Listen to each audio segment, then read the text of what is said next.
আজকের ক্লায়েন্ট খুশি হয়ে আমাকে আমার পছন্দের জিনিস দিল।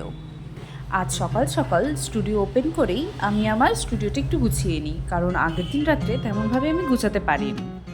স্টুডিও গোছানো কমপ্লিট করে আমি পুজো দিয়ে নিই, আর এদিকে আমার ক্লায়েন্ট চলে আসে। ক্লায়েন্টের সাথে কথা বলতে বলতেই আমি নীল করানোর জন্য প্রিপেয়ার্ড হচ্ছিলাম।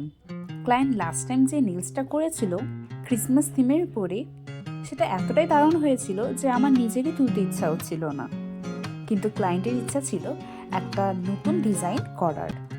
তাই ক্লায়েন্টের কথা অনুযায়ী আমি কাজটা শুরু করি। ক্লায়েন্টেরও ক্রিসমাস থিমের নেলসটা খুব পছন্দ হয়েছিল। ও বলছিল ক্রিসমাসটা যদি আরও 2 দিন থাকতো তাহলে বেশ ভালোই হতো, আরও কিছুদিন এই নেলসটা রাখতে পারতাম। আমি বললাম এখন যে নেলসটা করব সেই নেলসটাও অনেক সুন্দর হবে, ওটা অনেক দিন তুমি রাখতে পারবে। এইভাবেই আমরা গল্প করতে করতে আমি আমার কাজটা করছিলাম। তারপরে কিছুক্ষণ আমরা একটা ছোট্ট কফি ব্রেক নিয়ে নিই, তারপরেই আমি আমার কাজটা কমপ্লিট করি। ভীষণ সুন্দর। এর আগেও তোমার কাছে আমি 2বার নেল করিয়েছিলাম, তো এর আগের দুটো তো আমি প্রচণ্ডভাবে অবসেসড ছিলাম, এটাতে তো আরও বেশি অবসেসড হয়ে গেছি। ভীষণ কিউট হয়েছে, খুব সুন্দর। ক্লায়েন্টের কথা শুনে আমিও খুব খুশি হয়ে গেছিলাম। ওকে, চলো বাই।